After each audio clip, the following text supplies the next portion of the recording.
Hey guys, welcome to Apex Custom Rifles. I got a not so fun project here today, but it is what it is, so we're gonna do it. So this is a really nice piece of English, I think it's Claro walnut, sorry. And what happened with this guy was it got dropped. It's not finished yet. This is a project that I've been working on for some time. This is my own personal one, so I'm the only one to blame here. But what happened was I was finishing this guy. This is on about coat 10 or 15, probably about 12 of oil finish. So we're getting kind of close.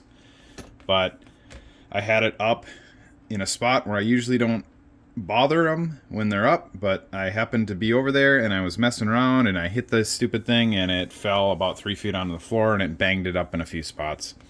Anyways, this is one of the spots I'm going to show how to fix this. And this is a pretty simple, this is a pretty minor, I guess I should say, spot on this stock. I had some bigger ones that I already took out, but if you can see right there, it landed flat on the concrete and we now have a nice little flat spot on our stock. It's kind of ugly. Well, we can fix that. It's not a big deal. I mean, it is, but it isn't. What you want to do, get a cotton towel, soak her full of water. If you got a cup of water sitting around, that works just fine.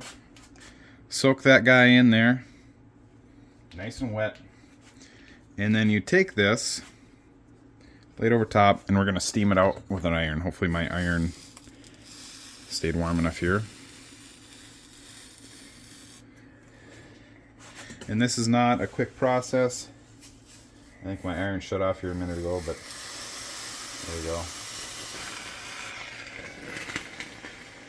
I've done this on a bunch of old stocks. You can do this with old stocks that have old military stocks if you're trying to restore them, or old sporter stocks if you're trying to make them look nice again and refinish them. But this thing was about halfway through being finished, so we're stuck redoing it here. But alright, so that's already lifted out quite a bit there. I know you can't see it because it's wet now, but we're going to go a little bit more. And depending on how deep your gouge is, it may take a little longer to come out. This wasn't a very deep one. The other thing to consider is if you do have a big nick in there, if the wood fibers are cut, you can still pull them out, but the wood fibers are going to be cut no matter what you do. You're not going to be able to fix that. But sometimes you can hide them and make them look a heck of a lot better. So any old iron will work as long as it'll get really hot as it'll go. Alright, let's take a look at that, see what that looks like.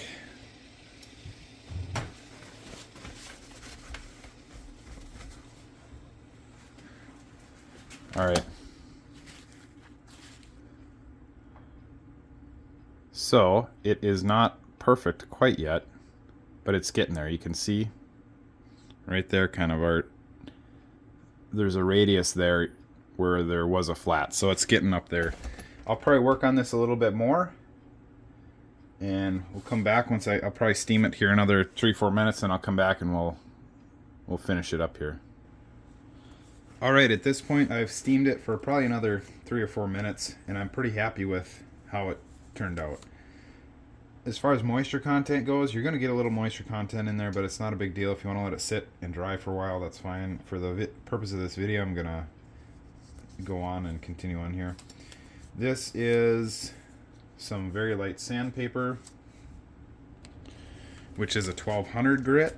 And there's no way around, when you steam these, you're going to wreck the finish to some degree. So we're just going to lightly sand over top of this. 1, to kind of blend the edges, and then 2, to when you put moisture into the wood, it's going to whisker up a little bit, so we want to smooth that off a little bit. And this will just give us a good transition for when we put our actual finish over top and try to match everything up again. So I'm not trying to take off any material, I'm just trying to blend edges. And you can see that I'm pretty happy with that. I think that's going to turn out to the point to where you're not even going to see that anymore. Alright, so in the moment of truth here, we're going to put on some of our oil finish. I use Pro Custom gun oil quite a bit. And we're just going to put it on there. And it's going to take several coats again to fill in that spot, because we went from 12 coats of oil to 0 in this one little spot here, so we're going to have to pay extra attention to that one little spot there when we continue finishing on. But as you can see, that you can still see it because there's like I said, there's not as much oil there, but it's pretty much gone. This stock still needs some finishing yet. I'm probably about halfway done with it, but that dent will completely disappear when we're done working on this stock and finishing it. So we can see we got our nice crisp line back there again. We had a line here going along here, and that was dented in, and that has come back. And then along with our, now that we got a coat of oil in there, I can look across the top here and see this sheen line, and that pretty much, little distortion there because the oil isn't the same, but pretty much gives you the exact same line all the way across there. There's no divot or deviation in there. But I got a few more to do on this thing, but that's about it. Hope you guys enjoyed that. Hope it helped you out. Somebody's out there looking at trying to refinish or refurbish an old stock. If you got any questions, let me know in the comments below. Be sure to like this video, comment, subscribe. Keep hanging out for the next one. See you guys later.